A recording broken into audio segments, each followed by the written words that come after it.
안녕하세요, 잘찍입니다. 영화를 방불케 하는 감시 시스템을 구축하고 있는 나라가 바로 중국입니다.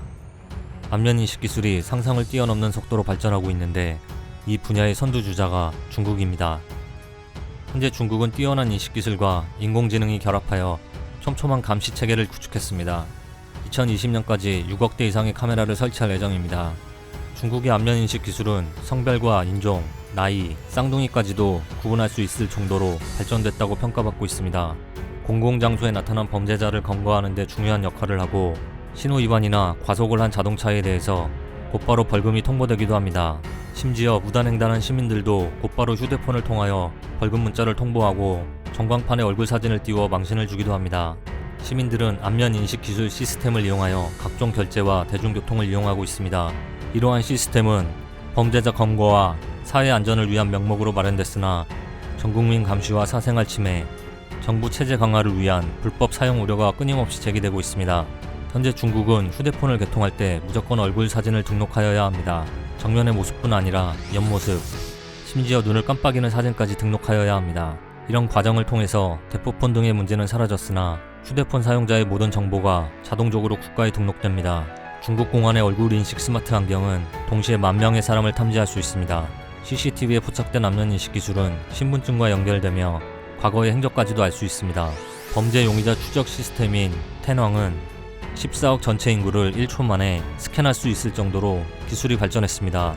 중국의 안면인식 기술은 학교, 마트, 주유소, 호텔, 은행, 관공서 등 거의 모든 곳에 설치되어 중국인들을 24시간 감시하고 있습니다. 게다가 이런 감시 시스템을 이용하여 국민들에게 등급을 매기는 사회 신용평가 통제 시스템을 만들어가고 있습니다. 온라인 활동과 밖에서의 활동을 감시하여 국민들을 평가하여 등급을 매기는 것입니다. 감시의 두려움을 안고 있는 중국의 CCTV는 우리나라뿐 아니라 많은 나라에 수출되고 있습니다. CCTV에 백도어가 설치되어 있을 확률이 매우 많기 때문에 중국의 CCTV가 설치되어 있는 모든 곳이 중국 당국의 감시 대상이 되고 있습니다. 최근 미국은 광범위한 중국의 스파이 활동과 정보 데이터 유출 문제를 해결하기 위해 많은 제재를 가하고 있습니다.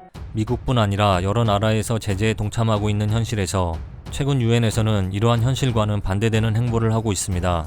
유엔과 전국 정부가 중국 광저우시에 유엔 최초 빅데이터 복합단지 연구소를 설립하기로 한 것입니다. 유엔과 중국을 대표해 데이터 허브 설립에 서명을 한 관리들은 모두 중국인입니다. 그 관리들은 중국의 국가통계청, 닌지저 국장과 류점민 유엔 경제사회 사무차장입니다. 새로 설치될 연구소에서는 전세계 지형과 인프라, 인간 행동에 이르는 정보들을 제공할 예정입니다. 이 계획에는 유엔 회원국의 데이터를 처리하는 연구센터가 포함되고 전세계 사회, 경제, 환경 등의 정보를 제공하는 지형 공간 정보센터도 포함됩니다. 국제적으로 신뢰를 얻지 못하는 중국이 유엔을 등에 업고 합법적으로 얻어낼 전세계의 방대한 정보가 어떻게 사용될지 걱정이 앞섭니다. 이상 잘찍이었습니다. 감사합니다.